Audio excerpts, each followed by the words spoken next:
takes a second to connect. Okay. Give me a countdown, all right? I will. All right. So 5, 4, 3, 2, 1. Hello, I'm Bob Ganzak, and this is Motivation U, the podcast. Got it. We're back off again. Okay. And then we come back. I'll do a little Dale Carnegie stuff, talk a little bit, and then Okay. I'll introduce you, okay? Okay. We got about 30 seconds. Yeah. And then we go.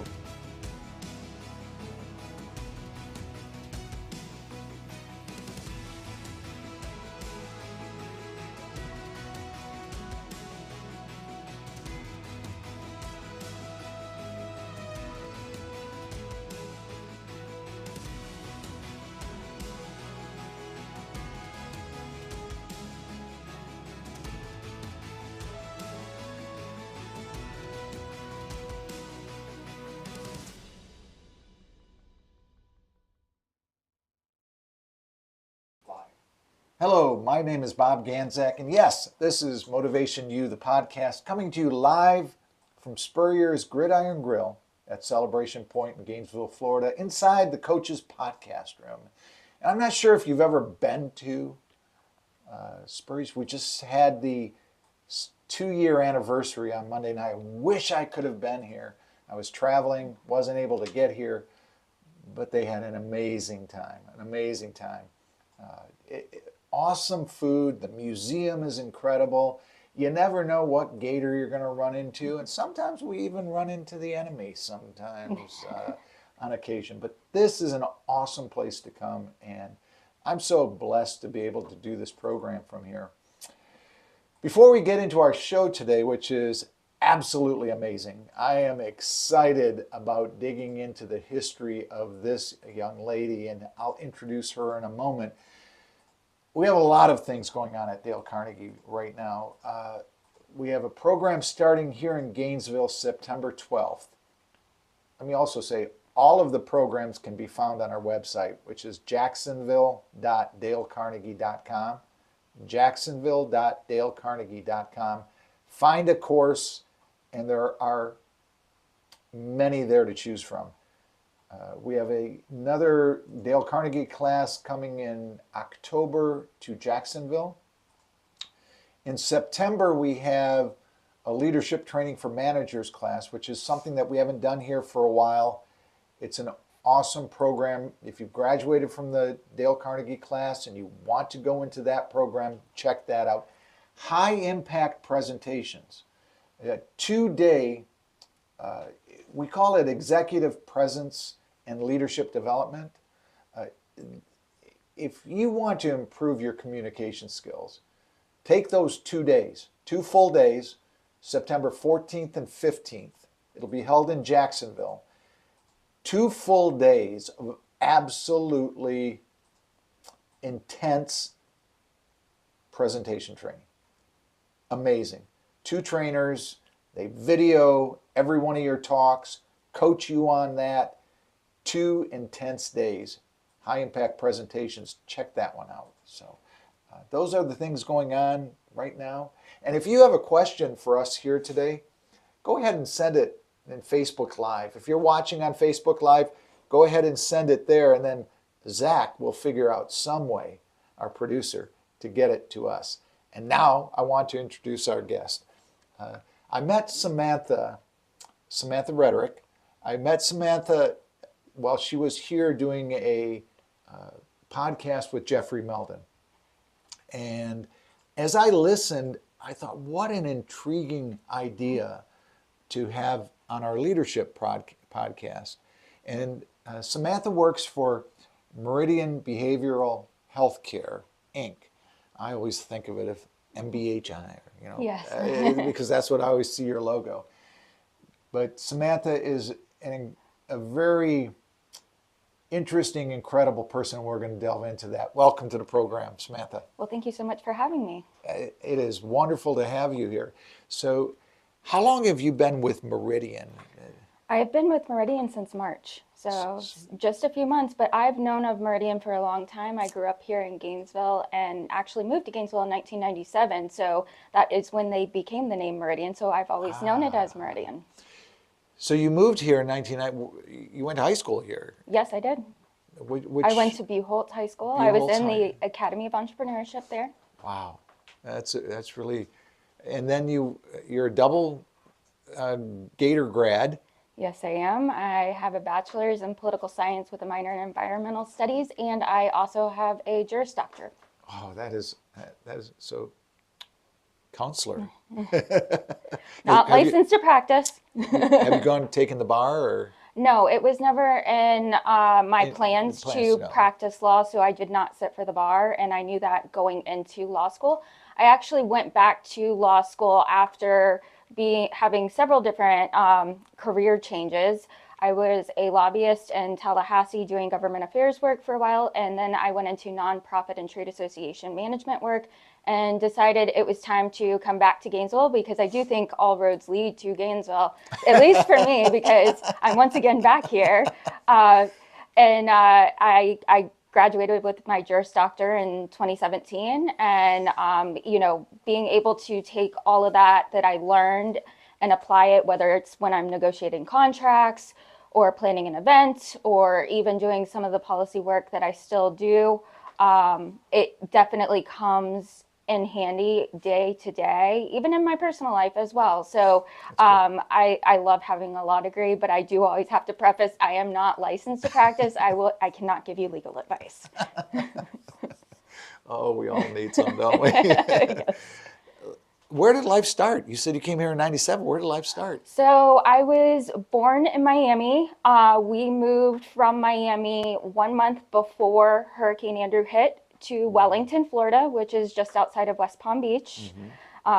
Big polo area, horses. I grew up there, and then in 1997, my mom decided that it was time to start heading back to the South. She eventually wanted to end up back in the Birmingham, Alabama area and decided we were going to do a pit stop in Gainesville. But then Gainesville, there were so many opportunities for me here growing up that we ended up staying, and she is still here.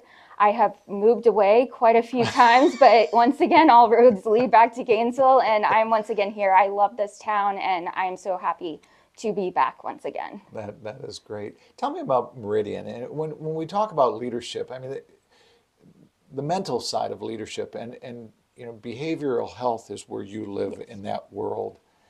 And I want to delve into like the different type of leadership styles that you have come across in your short time at Meridian. So Meridian is a not-for-profit behavioral health care organization. We have a wide range of services, and we are also a community resource. And I do not think that people really realize how much Meridian has to offer. Most of the time, like if I'm talking to somebody, they know of our crisis stabilization unit. They know that we provide counseling and stuff like that. But it goes on. We offer free mental health first aid certification training. It's a $200 per person value that is covered by a grant right now, and we can come into businesses and organizations and do those classes for you. Go deeper into that. What? So it's just like, how you can get a CPR certification and for those types of crises. There's also mental health first aid, which allows you to learn how to identify when somebody is in crisis, how to help them through their crisis. It also teaches you about all sorts of different resources, as well as Narcan training, which is very important these days. And that's another thing that Meridian offers. We're able to provide free Narcan. I'm a fan of On Patrol Live, on television Friday nights and Saturday nights. I usually record it, then sometime when I have a free time, I watch it, kind of skip through it a little bit. But they do a lot of Narcan, work there. And when you see, it's one thing to talk about it. It's one thing to practice on a dummy. But when you actually see it live happen, and somebody had fentanyl or some other drug that is, I mean, they are on the cusp of passing away, and they're given the Narcan, and it, you know, changes them immediately. That's amazing. It is. What a It is. And I mean, before coming to Meridian, was with another behavioral health company that it was in Florida, Pennsylvania, and Connecticut, and really diving in because I was a part of their executive team and getting into operational side of things, and just really seeing that the opioid crisis through that lens, which is why I'm in the behavioral health care realm. And being in South Florida, I was based out of West Palm Beach, and we had people overdosing by the railroad tracks and stuff like that. And there are so many documentaries out there. It's I and mean, I'm Delray saying Beach that and facetiously. it's My point is, it hits every place, everywhere. But it was definitely, there were a lot of documentaries done down there that are really good, and it is something that everybody should have on their person, because you never know when you might come across it. And we've seen that with law enforcement officers touching things when they're searching vehicles and without gloves. They get it, you know. They need it, you know. And if it's right, totally amazing. I remember even back when I was in college, I was a criminal justice major, and one of my classes was a lab class at a local, I think it was called Herman Kiefer Hospital, but it was a former hospital at that time, but it had been turned into more of a place where if you were having drug problems, you could come to. And as you know, back then, drugs weren't as open as they are now. It was amazing to me because it was down in the city of Detroit, but most of the young people were coming from the suburbs, Birmingham, Bloomfield, you know, the wealthier ties.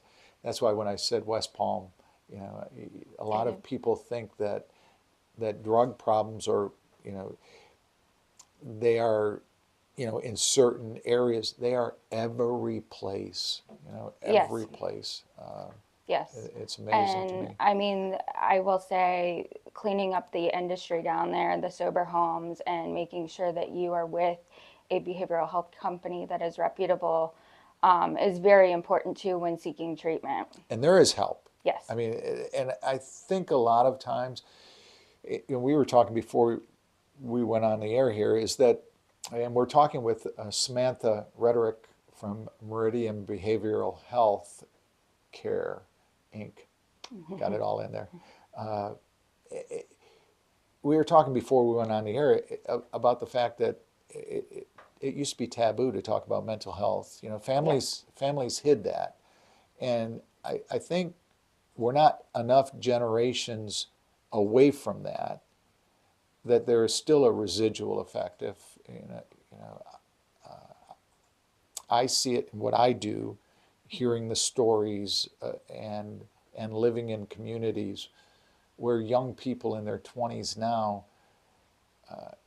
still don't speak up about it because maybe they're embarrassed that their family might think differently of them, you know.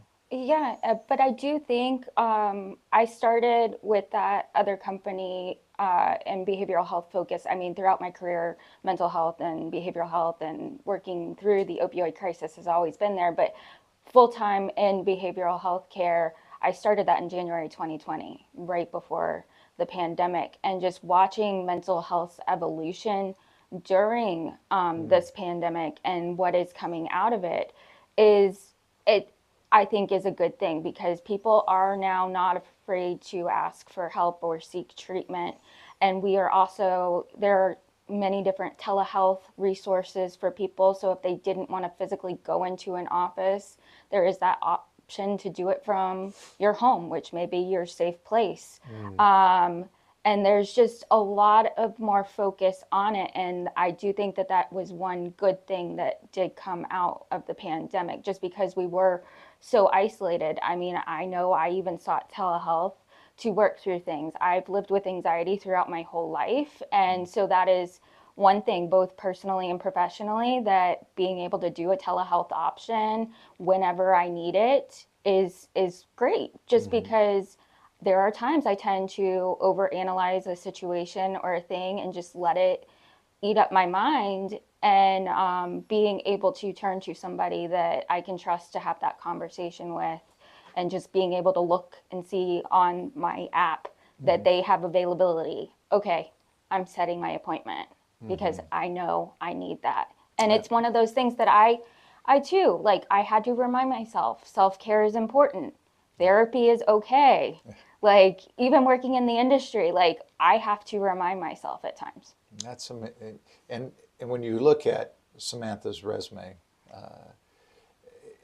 you know, we were talking again before we went on the air, and she was talking about, you were talking about how, you know, people say you're overqualified, you know, and what that does to a person is it makes them insecure, you know, because, oh my goodness, you know, I want that, you know, why did I go to law school? You know, you know what I mean? There have been times I've asked that question. There have been times. I'll leave it off my resume. There Okay? have been times I've wanted to. I've heard of people packing their resume with, you know, with fake degrees and things. You know, I mean, we have a president that has done that in his lifetime. You know, I graduated top of my class. More than one.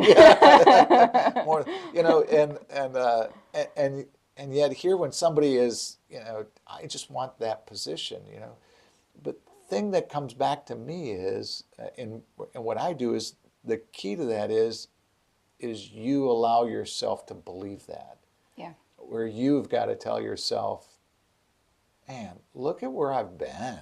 Look at the road that I've traveled. Look at the things that I've overcome, you know. Yes. And once you start, you know, applauding yourself. Yes. I've always said that the toughest, for all of us, the toughest piece of real estate to navigate and command is the 6 inches between our ears.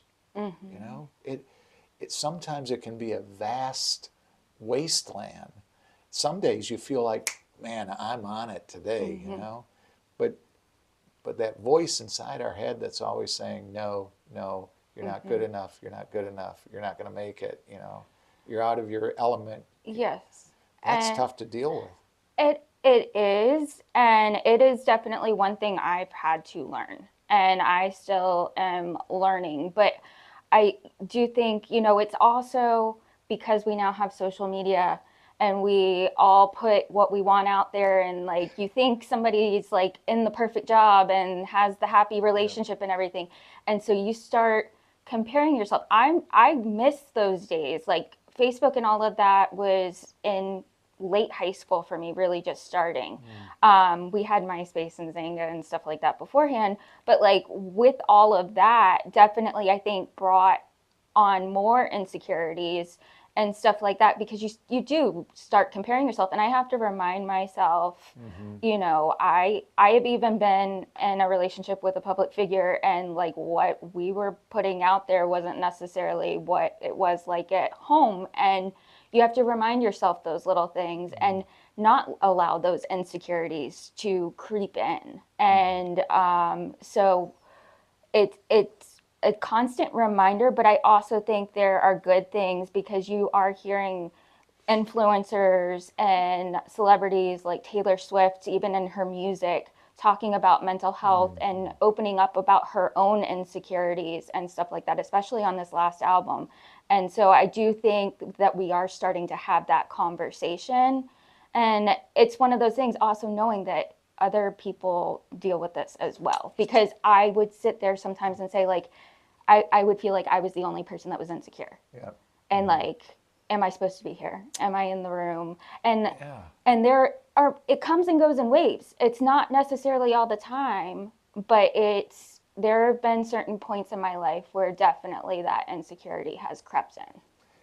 It's kind of a vicious cycle too, isn't it? You know, you because you have those anxieties and insecurities, it may lead you to a certain type of person to be in a relationship or be friends with, and yet their insecurities and their you know, sometimes we look, that's mental health too, you know. When you take advantage of somebody who has insecurities and what have you, that's a mental problem also. It's not just the person that has those, because that's who you're taking advantage of, and it's that vicious cycle that feeds itself all the time. One of the things that I will mention to you is that as you touched on something about that the pandemic had a good side of it, that we're more aware of mental health, and I never thought of that. But now I look back at the classes I teach. So the program, the Dale Carnegie class, deals with people's confidence, their people skills, communication, leadership, and managing their stress and attitude. Yeah. Most 90%, 95% of the graduation talks that people give, because they can give it about any principle, used to be about the human relations principles. They would talk about, not criticizing, condemning, or complaining, or, showing appreciation to other people. I'm now thinking in the last couple of classes that I've had, most of the graduation talks were about the stress principles, the mental side of it, which that's a shift, which is really interesting. A lot of people are I like it that people are more open to talk about those, because we give you an avenue within the Dale, and I won't talk about any of the classes, about any of the subject matter that went on, but we give you an avenue to express anything within that program. So we hear people talk about things that are extremely personal, of what they're trying to challenge themselves to overcome. And it's fun that we get to be a part of that journey with them and watch them succeed. But it's also an ongoing thing. Yeah. It's not like, oh, I cut my arm, I'm going to put stitches on it and a Band-Aid, and in 2 weeks it's gone. You'll never know that I was cut. Mental health is something that you have to work on all the time. Yes. And I recently had to remind myself that, because it had been a stressful period for me, and I was just kind of staying at home, working, sleeping, and I caught myself. And so I reminded myself, self-care. Okay, you used to run at the stadium, go run. I also have to remind myself that was 6 years ago, and I did push myself too much at first. But going and putting those headphones and listening to music and not allowing myself to think about anything else, and just run or just walk for an hour, it helps relieve that stress. And I mean, it's very important to do. So you've worked in behavioral health for a while now. Yes. And tell me about the leadership there, because that has to be tough. We had Sherry Houston on a couple of weeks ago, and Sherry used to work for Meridian. That's where I first met her. Now she is the CEO of the Ronald McDonald House. I think I got that title correctly, because I think the day that she was on with us was the day that she was named that. But and as I was talking to her, we didn't get into, I knew you were coming in, so I didn't want to get into the Meridian side of it. But how do those leaders within your bosses, your leadership, how do they manage, their team dealing with people that are struggling, and their team may be struggling, and that has to be a difficult leadership world. It is. And I mean, it is one of those things also where it's adaptability, really. It comes down to that. And that's also speaking from going through a shift to completely telehealth and remote work when I first really started full-time behavioral health care work, and just watching how you just have to adapt quickly to different situations. Like, telehealth really wasn't a thing for us, and within 2 weeks we had to have it up and running. And so it was bringing everybody together. It didn't matter if you were on the events team or if you were HR or whatever. It was like all hands on deck, and we were a team and supporting each other through that. And I will say there are definitely, working in behavioral health now with different companies, there are different styles, and there are a lot of different things that go on. I will say leadership maybe for our medical teams is going to be very different than leadership for your clinical teams. And also, you know, executive teams and the operations teams kind of operate in a different way. You have some people that are more hands-on, that are on site, going through the buildings, meeting with patients, and just all of that. And then you have others that are more focused on what they need to get done. But I will say that in this industry, at least for me, I have found that I've been lucky to have supervisors that want to help develop me and allow me different opportunities to experience and grow as a leader, because they see that in me. And so having that mentorship element is also something that I think is unique to behavioral health care. That's good to know that they have that. So it's really like they've gone through all this schooling to be able to deal with a very sensitive issue. And yet they're able to apply some of that schooling to their own employees to help develop them, is what you're saying, Yes, right? I will say the former company that I was with, the COO at the time, who was one of my supervisors, we were out to lunch just discussing different things going on. And then I felt like I had a little mini therapy session at the end of it, because he came back down. He's a mentor of mine, but he's also a friend. And like I felt like I was going through a mini counseling session because he could sense that I just needed it. And so that is something that I do find is unique about behavioral health care. There's a lot of challenges with anxiety, you know, because one of the things that it affects your brain, you know, your thought process. But subliminally and unexpectedly, it also changes your breathing pattern, and you know, and everything else, you know. And sometimes you don't even know what's happening. You know, it's just like, why am I feeling this way? And then dealing with that is a huge challenge from your standpoint. What would you say your leadership style is?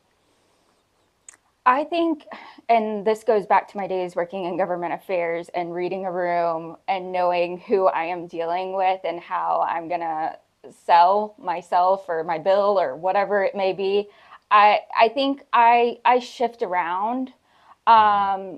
Definitely, with certain individuals, take that mentor role, just because I've been fortunate enough to have great mentors that have helped me get where I am. And so it just it depends on the person, but it's also, I'm not afraid to jump in there and take charge and do what needs to get done if something's not getting done. And also allowing people to grow. I know when I'm supervising somebody, it is one of those things where I definitely want to, like I've had supervisors do, give them the opportunity to try something and challenge them, just because I know I like a challenge, and let them know, like, it's okay if you don't do it right. Like, we're going to learn from the mistake. Just because I remember early on in like my career, like I was afraid, like if I made a mistake, like I was going to get fired. Because I remember there was like one employee handbook somewhere I worked that was like, if you had a typo in an email, you could be let go. And like, that anxiety definitely hung over me for a long time, because I'm not the best speller sometimes. And thank goodness for Grammarly. Thanks. But like allowing them to explore their position, and I want to help elevate and develop them. So I guess it really does go back to that mentorship kind of leadership role for me, just because I want to give back what was given to me. We're going to take a quick break here, and then we'll come back and we'll dive into a lot of other interesting things that I have on the agenda. If you have any questions, please go Facebook Live, go ahead and send it in. Zach is monitoring that so that he can get us that question. My name is Bob Ganzak. This is Samantha Rehtorik, and we're at Spurrier's Gridiron Grill, Celebration Point. We'll be right back.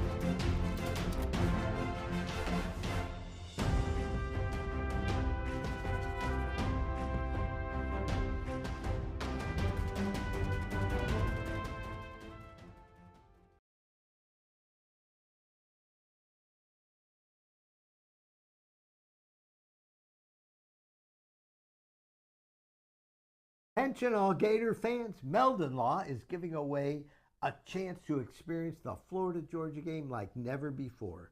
2-night stay at the Hilton on the River, dinner at Ruth Chris Steakhouse, 2 premium tickets to the game, and a football signed by Coach Billy Napier, and much more. Go to the Meldon Law Facebook page and look for the VIP experience for 2.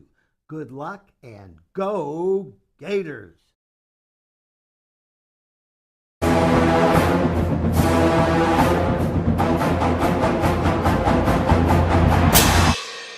Jeffrey, what are you doing? Well, I'm joining the band, of course. Since Meldon Law is the official law firm partner of the Florida Gators, I want to help. Dad, we're litigators. Let's stick to helping people in the courtroom. Well, can we still hang out and jam a little bit? At Meldon Law, we won't back down. Looking for more reasons to celebrate? We have them here at Celebration Point. Enjoy some of the newest additions to our already celebratory lineup, like Dave & Buster's, Les Macarons, and Prime and Pearl. There's always a reason to celebrate. Join us anytime for any occasion. Celebration Point, where Gators come to celebrate.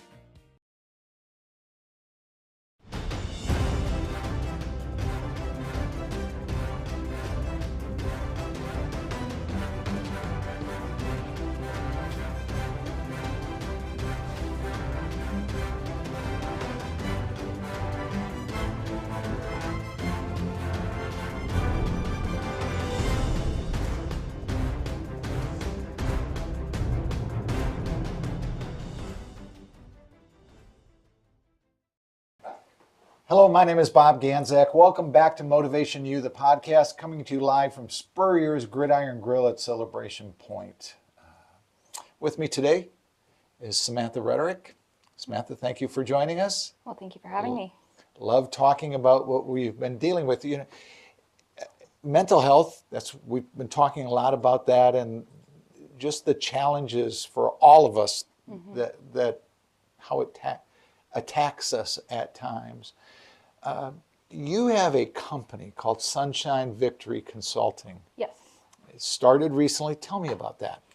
I have been doing independent consulting work throughout my career, which started out as government affairs in Tallahassee. I've been involved in politics since I was 10 years old. And so there was always opportunities for me to pick and choose little projects on the side. And so I decided recently to go ahead and launch Sunshine Victory Consulting, that's the name that I've had since probably I was 18 years old. I knew that this was going to be something that I would form one day, and I just decided the timing was right to go ahead and launch that and start building a brand. I of course am a brand, but I wanted it to be more than just me. And so I do everything from business consulting to government relations work and everything in between. If it's a project that I do think that I can take on, whether it's social media, it's fundraising, it's advertising, it's grassroots coalition building, you name it. I've had some interesting experiences. I've managed some political campaigns, and so it's definitely in its early stages, but starting to build that brand. That's good. It's kind of like what I do with MotivationU. It's, Dale Carnegie franchisee is my main life, but I started doing this many years ago when I was way back in radio days, coaching people and just working with individuals. And I always wanted the company to be called MotivationU.com. Yeah. And I asked my son, I said, because he lives in that world of, that realm of business and online business. And I said, Matt, would you look up, see if that, and he came back and said, somebody has it, somebody has it. And then it was probably, I think like around 2017 or 18, I was at the house and he called me and he said, hey, Dad, that website's open. I've never built a website for it. I mean, it's just the name, but it's fun. You know, it's fun to do the podcast and you know, have Facebook page and things. It's a good time.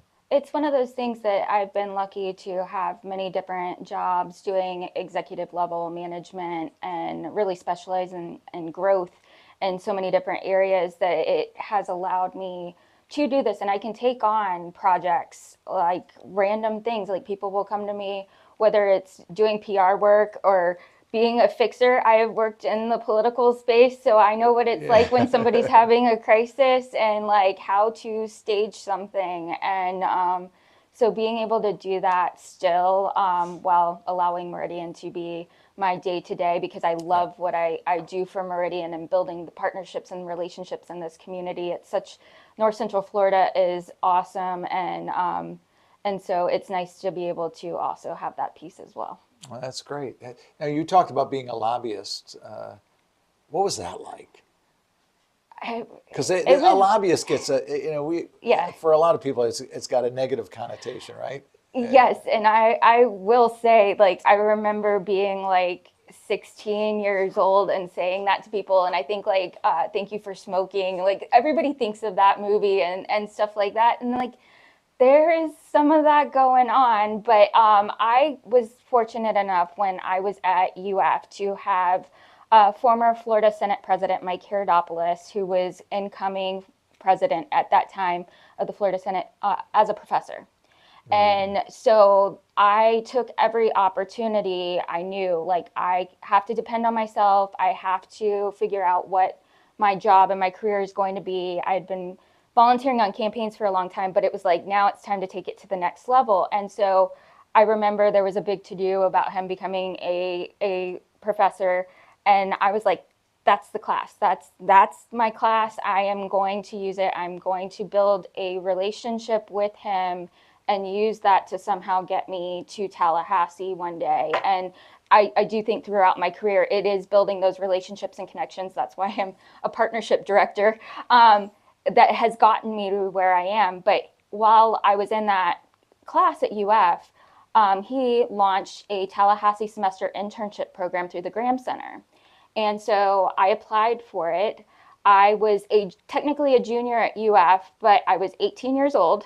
And I remember sitting down with him because he wanted to accept me into the program, but he was also like, you're 18 years old and want to go to Tallahassee for legislative session full time. Do you know what you're getting yourself into? And in some ways, yes, I knew what I was getting myself into. In some ways, I did not, but I knew like this was my one opportunity to go for sure. And so I was like, no, sign me up. I'm good. Like, I'm good. And then he was like, what do you want to do? And I was like, I want to be a lobbyist, which whenever I would look at people before, they looked at me like I was crazy because they were like, you want to be a lobbyist? Why do you want to be a lobbyist? And I was like, because I want to make a difference.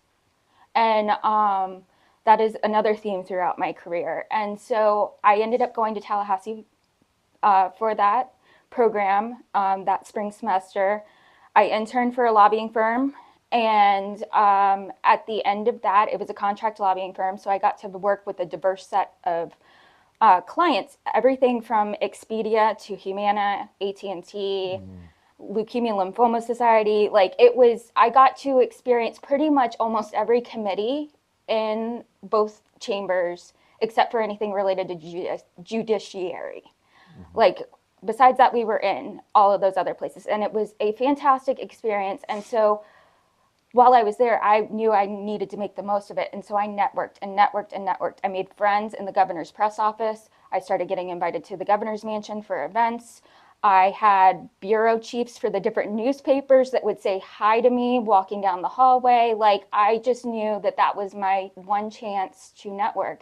And they saw that, the lobbying firm did. And at the end of session, they offered me a job for the next legislative session. And so I ended up moving to Tallahassee before I graduated from UF, working full time my last semester at UF during legislative session, which is crazy hours. I used to sleep with my BlackBerry like glued to my hand, because especially at the end of the legislative session, they can call committee meetings at the last minute and you've got to be ready to go. And so from that, it was just, I got to experience so much, made so many connections, mentors. The process is interesting. And my one thing is, like, everybody that reads the newspaper or these blogs or watches the news, like, you really don't understand the process until you've worked in it. And so I'm very fortunate for that experience. That is cool. That is awesome. That's so. I mean, I don't know how lobbyists work. I mean, I only hear the, we got to get rid of lobbyists. We got to, but Yeah. there's good they do and they do bad, right? Is that true, or? I will say don't? that's true. There are good and bad. There are some shady characters. There are some pay to play. But I was lucky Pay to play. where, like, a politician won't necessarily talk to you until you've given them like a campaign donation. I want to make sure that we said that. There is some of that goes on. Sadly, my ethics and everything do not like that. And at the end of the day, even me going into it before I even worked at a lobbying firm, just being involved and volunteering in politics for so long, was, if I give you a check and the only reason you vote my way is because I gave you that check, then I didn't do my job. Yeah. That a lot of that goes on, though. I mean, Oh, yeah. we've got to realize that there's a ton of money that transfers, and businesses, they want to get their product, Yeah. Basically passed to be able to sell it, Yeah. and you mentioned some names, in healthcare, that you're, and I mean, that battle is a constant battle. And I think eventually we're going to probably get to the point where, with the cancel culture and things that are going on, and we're not going to get very good people to run for politics, first of all, because they're going to be like, do I really want to do this? Yeah. But geez, we have got to figure that out. And you were in the middle of it as a young person. Yes. And the other thing that surprised me working in the process, of course, you hear sometimes it takes years and years and years for legislation to finally get passed. And that is very true. I'm pretty sure some of the legislation I was lobbying on back at this time still has not necessarily passed. And there are loopholes and things that need to be fixed. But the other thing is, I noticed that the legislature is more reactive. Like, you could see that than proactive. You had, for example, the opioid crisis. You had a lot of people trying to raise concerns and do things, but it wasn't a high priority. And then it became a reactive priority. And you see that in many situations, that it's like, if it's not on the top of the agenda, it's like, we're going to just wait it out, and then it becomes an even bigger problem, and then they act reactively. So that's also a challenge for, I think, lobbyists as well. I think many of us hear the word lobbyist, and we utilize it in daily, conversation. My question is, do we really know what a lobbyist does? What do you do as a lobbyist? I would argue that a lobbyist, I called myself a government affairs associate, it's like PR, but before the legislature. Like, you are, or a lawyer before a judge. you are acting in that capacity in front of the legislature to raise concerns, to help draft bills and legislations on behalf of your client or the organization you work for. And many people, like you may not be a registered lobbyist, but many of us are lobbyists in our day-to-day lives if you use it openly. And it's advocating on behalf of an issue that you want change or you want addressed or something like that. And so Did you I have to make presentations, or I did you do more just behind the scenes I work? was more behind the scenes, but usually you somebody from the firm or that would speak on behalf of the clients, and you get a speaker's card, and sometimes you're limited to so long, and you can go before it. Or if somebody's already gone, sometimes with these different coalition groups, they'll appoint one group to go up and use more time, kind of a thing, to raise all the concerns, and then other people wave in opposition or wave in support. Do you ever run in? I didn't mean for it to go down this road here, but do you ever run into people, like when you're talking to people that make those presentations? Because a big part of what we do at Dale Carnegie is presentation skills. When you run into those individuals that make those presentations, do they have to be 100% committed to the product or the company or the issue that they're talking about, or can they be talking heads who are great orators and they're hired by companies to go pitch their issue? And I think that comes back to like kind of like a lawyer before a judge kind of a thing for me, but instead it's the legislature or the executive branch. I I personally would not take on a client or an issue that I did not personally believe in. That is me. That was the firm I worked for. And those people are, everybody knows who those people are, kind of a thing. Like, you know. But there are other people that, yes, they get hired because they are a great influencer, and it is what it is. Or maybe they have a name or a reputation or a background. Yes. That's because I couldn't do that. Yeah. Personally, if somebody said, Bob, go up and talk, I mean, I talk all the time. That's Yeah. about all I do is get in front of crowds and talk. And if they said, go up and talk about this subject matter, and I didn't believe in the subject matter, I couldn't do it. That's why I love, being part of Dale Carnegie. There's everything about Dale Carnegie that I absolutely adore. I mean, I live it, breathe it, eat it, sleep it. That's what I love.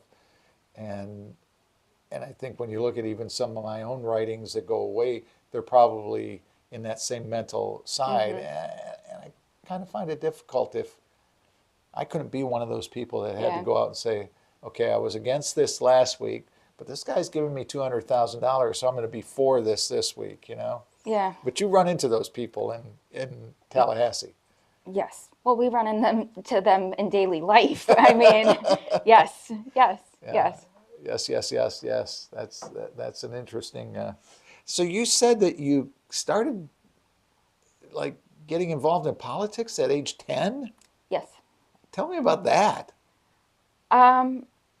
I think my mother just brought me along to a party headquarters meeting or something like that. And she was involved in her youth in Alabama and stuff like that. And so it just became like I was the little kid that was there and just started volunteering on the different campaigns. Yes, I was that little kid making the phone call on election day asking, did you go vote? And so it all became very exciting, and election night, and it all just kind of like drew me in. And so did I necessarily understand politics at the age of 10 and all of that? No. But it definitely led me down this path, because I will say, funny enough, before I was introduced to the political world, I wanted to be an aerospace environmentalist engineer. I created a whole new position. But I got involved at 10 and just have been popping in and out of politics my whole life. I've worked on both sides of the aisle.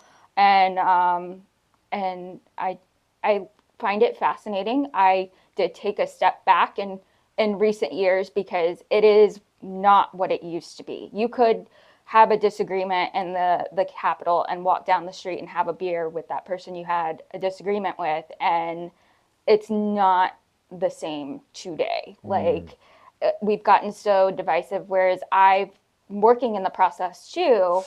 It's like, let's agree to disagree so that we can work towards a solution. And sometimes how you get to that outcome may be through different thought and logic, but you come to the same conclusion. But I think right now people have just gotten so, it's completely different, and people don't want to listen to each other and agree to disagree anymore. And it's amazing, you know. And that makes it challenging, but I still do love politics. I have a former colleague and a friend. She worked for the Southern Poverty Law Center for a number of years. I think her dad was involved in it. I think that he may have been one of the principals in that. And then the Equal Justice Initiative, which that movie came out a few years ago. That was like she was involved in that. And you know, I grew up in Detroit, and it even being around Nancy, I mean, it really opened up my eyes to just a different view on the world, you know, because we get caught in our own path, and we start, you know, going down this path, and we believe everything that is on the side of the road, you know. But if you know, it depends on what road you drive down. I was talking to an individual yesterday. It's amazing to me. I'm into like these metaphors and analogies and things, but it's amazing to me how, you know, if you take the northeastern corridor, you know, New Hampshire, Vermont, New York, Philadelphia, you know, that whole Boston, and they move to the south, they're all on. They all come down 95 and they stay over there, and they stay on the Pacific, the Atlantic side, and you know, where if you come out of Michigan, Ohio, Illinois, Minnesota, Wisconsin, Iowa, you come south, you stay on I-75, and you're on the Gulf Coast side, you know, and it's just, and we are like that as people, you know, the path that we're on, we only see certain billboards, you know, we only see certain things in our life. We don't veer off to experience other things, and with social media, that has really got us. I mean, if you're a CNN fan, you go to CNN, you drink the Kool-Aid, you get the Kool-Aid. If you're a Fox News fan, you go to Fox News, you drink the Kool-Aid, and you think that's the only thing in the world right there. And then when you follow those on Facebook or Twitter, I guess that's now X, then your feed becomes that content of that same all the time. And that's one of those things that I've also warned people about. It's like, don't just listen to one news source. Like, watch them all and form your own opinion. I've always said, I would rather, whatever I'm into at that moment, I would rather listen to the other side. I want to know what's going on the other side. I'm one of those kind of crazy people. I love sports, you know, I love football and pro football and college football. But in the pro football realm, I like to go listen to, because of, you know, YouTube and things like that, we can go listen to other coaches, and I try to study their leadership style. You know, and who are the people that I think to myself, you know, who are the coaches I'd like to play for? Who are the coaches I'd like to work for? Because that's not always the same thing. And, you know, could I be a fan of that team because of the coach? You know, those are the, and we're not opening our minds up enough anymore. And that's kind of what you're saying. Yeah, and I mean, it is one of those things where you just have to find a balance, find different resources when it comes to where you get your news, and question things as well. And a lot of the work that I did, and it's funny you say that, researching the opposition, I did political, like in politics, a lot of it is opposition research. It's also understanding what the other argument is. that is going to be made against me. Same when I was in law school. Like, you have to figure all of those things out, or understanding somebody, so that when I was walking into a meeting with them, I knew how to persuade them, or I knew different things about them. Or if I was working on a campaign, understanding what our opposition is and how they're functioning. And so that is an important element as well. And for anybody is understanding what the other side's point of view is. And we have to remember, and this is some of the brightest marketing imagery minds in the world are working for the biggest companies who own all the broadcast stations. Yeah. You know, so you have people who are skilled in manipulating the mental side of their audience, and they research it inside and out and in.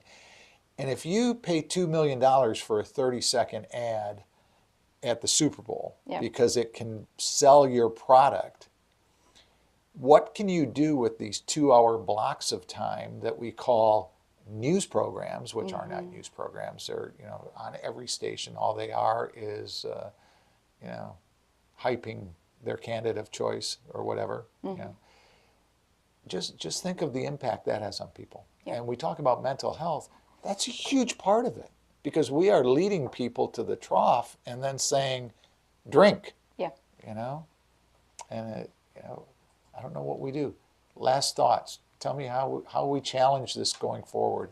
How do we shift our direction? It's remembering we're all human, I think, is also a big thing right now. And just, you know, it's going to take time. We're coming out of a pandemic. We're still coming back from different things. We're having different natural disasters. And, you know, one thing for me is always giving back and wanting to learn and raise awareness. And so I think that is kind of key to where we are at in the moment and moving forward, is really starting to critically think about these things, but also, you know, taking care of ourselves. And what is something that you would say to an individual that was struggling if they should go seek somebody's opinion on their thought process, on their health, their mental health? There's a wide variety of resources out there. Of course, Meridian is here for everybody in our North Central Florida community, and we do serve patients throughout the state. We have telehealth option that you can go and click on our website, and it is okay to have that conversation. You know, you have to be willing, ready, and able to do it. And then also know there are crisis resources, including 988, that people can turn to. There are texting and crisis resources as well. There are many different ways to get help and find the right option for you. Don't judge yourself. Do it. Yeah. You know, make the call. Seek somebody out. Talk to somebody. Yes. That's. I mean, it's just a simple conversation. What is your website? Where can people go to find Meridian? It's mbhci.org. mbhci.org. All right. And navigating through that's pretty simple, right? Yes, there's a whole menu with different services and information. There's information about our different events. We're always looking for different ways to partner within the community, and my contact information is on our events pages as well as the partnership pages, and I'm also happy to be a resource. Awesome. Thank you very much for being here. Really appreciate having you here. Thank you for having me. A lot of Dale Carnegie classes coming up real soon. October 5th, September 12th in Gainesville, October 5th in Jacksonville, 14th and 15th. Executive Presence. Look that one up. You'll really be interested in that. For Samantha Rehtorik, people over at Meridian Behavioral Healthcare. For Dale Carnegie Training, MotivationU, Steve Spurrier's wonderful, incredible restaurant. My name is Bob Ganzak. This has been MotivationU, the podcast.